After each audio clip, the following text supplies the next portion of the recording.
Welcome to my channel. అప్పు కళ్యాణ్ ప్రేమను గెలిపించిన రాజ్, ఆనందంలో కావ్య. అసలు ఇదంతా ఎలా జరిగిందో తెలుసుకోవాలి అంటే ఈ వీడియోను చివరి వరకు స్కిప్ చేయకుండా చూసేయండి. ఇంకా రాజ్ అయితే అక్కడే తన ఆలోచించుకుంటూ ఉంటాడు. ఎలా అయినా వీళ్ళిద్దరు ప్రేమను బయటకు తీయాలి, ఎలా అయినా వీళ్ళిద్దరిని ఒక్కటి చేయాలి. అప్పు ఏమో వాళ్ళ అమ్మ నాన్న కోసం తనలో ఉన్న ప్రేమను బయటికి రావట్లేదు. ఇంకా కళ్యాణ్ ఏమో అప్పు ప్రేమిసేనే కదా నేనేదన్నా చేయగలిగేది, అప్పు మనసులో ఏమీ లేదు అన్నప్పుడు నేనేం చేయగలను అన్నయ్య అని కళ్యాణ్ అనుకుంటున్నాడు. ఇప్పుడు ఏం చేయాలి, ఏం చేసినా సరే ఏదో ఒకటి చేసి వీళ్ళిద్దరిని ఒక్కటి చేయాలి అని తనలో తనే అనుకుంటూ ఉంటాడు రాజ్. ఇంకా మరో పక్క అప్పు ఇంట్లో కూర్చుని ఉంటే బంటి వచ్చి అక్క కళ్యాణ్ కి యాక్సిడెంట్ అయిందంట అక్క. కావ్య అక్క వాళ్ళ ఇంట్లో డ్రైవర్ ఉంటాడు కదా, అతను చెప్పాడు ఏదో జూబ్లీ హిల్స్ లో హాస్పిటల్లో ఉన్నాడంట అక్క, చాలా సీరియస్ గా ఉందంట అక్క అని చెప్తాడు బంటి. ఏంట్రా నువ్వు మాట్లాడేది, సరే అయితే నేను ఇప్పుడు వెంటనే వెళ్తాను, వెళ్లి చూసొస్తాను అని కంగారుగా వెళ్తుంది అప్పు. ఇంతలో కృష్ణమూర్తి ఆపి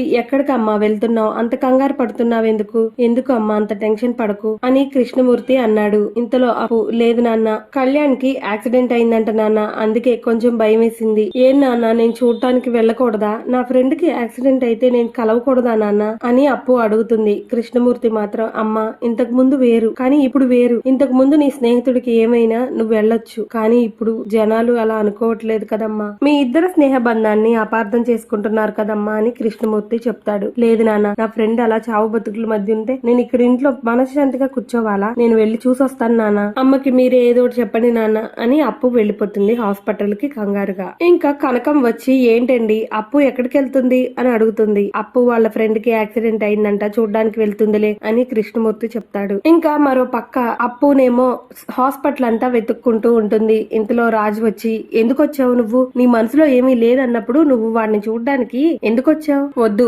నువ్వు ఇక్కడ నుంచి వెళ్లిపో ముందు. అదేంటి బావా అలా అంటావు, నా స్నేహితుడిని చూడడానికి నేను రాకూడదా, నా స్నేహితుడు చావు బతుకుల్లో ఉంటే నేను చూడకూడదా, ఏంటి బావా అలా మాట్లాడుతున్నావు అని అప్పు అంటుంది. ఇంతలో రాజు ఏమో లేదు నువ్వు చూడడానికి వీల్లేదు, నీకు పెళ్లి జరగబోతుంది కదా, నీ పెళ్లి నువ్వు చేసుకో, అయినా నేను మీ ఇంటికి వచ్చి కళ్యాణ్ గురించి మాట్లాడితే నా కాళ్ళు పట్టుకుంటుందా మీ అమ్మ నాన్న ఎంతో బతిలాడారు కదా నన్ను, ఇప్పుడు నువ్వు చూడడానికి నా అక్కడికి ఎందుకు వచ్చావు, ఇప్పుడు నిన్ను వెళ్లిపోమని నేను నీ కాళ్ళు పట్టుకోవాలా, అలా అనకు బావా, నేను నా స్నేహితుడిని చూడడానికి వచ్చాను, ఒక్కసారి నేను కళ్యాణ్ని చూసి వెళ్లిపోతాను అని అప్పు అంటుంది.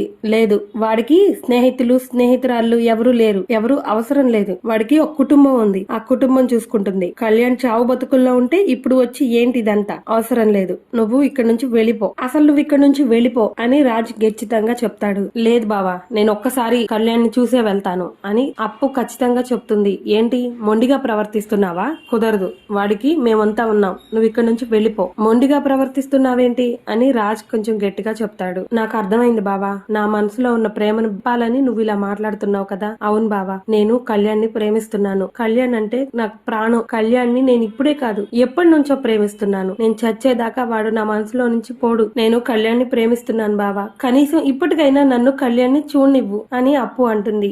ఏంటి ఇప్పటికిప్పుడు ఈ మాట అనుకుని చెప్పేస్తున్నావా, నువ్వు నిజంగానే వాడిని ప్రేమిస్తున్నావా అని రాజ్ అన్నాడు. లేదు బావా నేను ఈ మాటలన్నీ ఇప్పటికిప్పుడు చెప్పట్లేదు, నేను ఎప్పటి నుంచో అనుకున్న మాటలే, నా మనసులో ఉన్న మాటలే చెప్తున్నాను, మా అమ్మ మీదొట్టు బావా అని అప్పు చెప్పగానే ఒక్కసారిగా ఆనందంగా ఉంటాడు కళ్యాణ్ ఇంకా దూరం నుంచి చూస్తున్నాడు ఈ మాటలన్నీ, వీళ్ళిద్దరు మాటలన్నీ వింటున్నాడు. హాస్పిటల్లో ఏ యాక్సిడెంట్ అవ్వలేదు.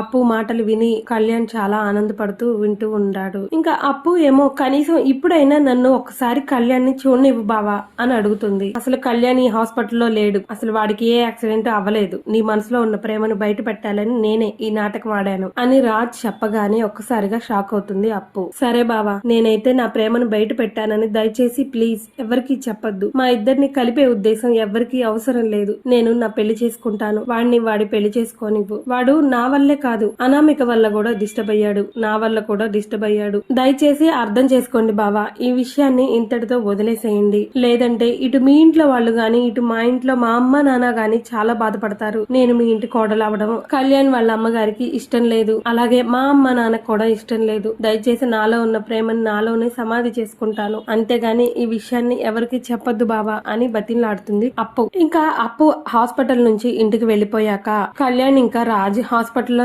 నుంచుని మాట్లాడుకుంటూ ఉంటారు. విన్నావుగా అప్పు మాటలు, అప్పు నిన్ను ప్రేమిస్తుందని ఇప్పటికైనా ఒప్పుకుంటావా, అప్పు మనసులో నువ్వు ఇంకా ఉన్నావని నీకు అర్థమైందా, కనీసం ఇప్పటికైనా బయటపడండ్రా, మీరిద్దరూ మీ జీవితాల గురించి కాకుండా వేరే వాళ్ళ జీవితాల కోసం పాకులాడుతున్నారు. మీ జీవితాలను ఎందుకు నాశనం చేసుకుంటున్నారో నాకు అర్థం కావట్లేదు. ఒకసారి అనామిక వల్ల నీ జీవితం నాశనం అయింది. ఇప్పుడు దేవుడు రెండో అవకాశం ఇచ్చాడు. ఇప్పటికైనా మీ ఇద్దరు మనసులో ఉన్న ప్రేమని బయట పెట్టండి. ఇంట్లో వాళ్ళని ఒప్పించి పెళ్లి చేసుకోండిరా. ఎవరి కోసం రా మీ జీవితాన్ని త్యాగం చేస్తున్నారు అని రాజ్ కళ్యాణ్ తో అన్నాడు. ఏమో అన్నయ్య, నాకైతే అర్థం కావట్లేదు. నేనేం చేయాలో కూడా నాకు తెలియట్లేదు. అప్పుని ఇంటి కోడలుగా అమ్మ అయితే ఖచ్చితంగా ఒప్పుకోదు. అందరూ ఇంట్లో వాళ్ళందరూ కూడా బాధపడతారు. నాకు ఏం చేయాలో అర్థం కావట్లేదు అన్నయ్య అని కళ్యాణ్ రాజ్ తో అన్నాడు. ఇద్దరు కూడా ఇంటికి వెళ్తారు. ఇంకా మరో పక్క ఇంట్లో వాళ్ళందరూ కూడా కావ్యని నిందిస్తూ ఉంటారు. ధాన్యలక్ష్మి ఇంకా రుద్రాణి ఇద్దరు కూడా కావ్యని మాటలు అంటూ ఉంటారు. ధాన్యలక్ష్మి ఏమో, ఏంటి నా కొడుకుని ఎక్కడికి పంపించావు రాజుతో?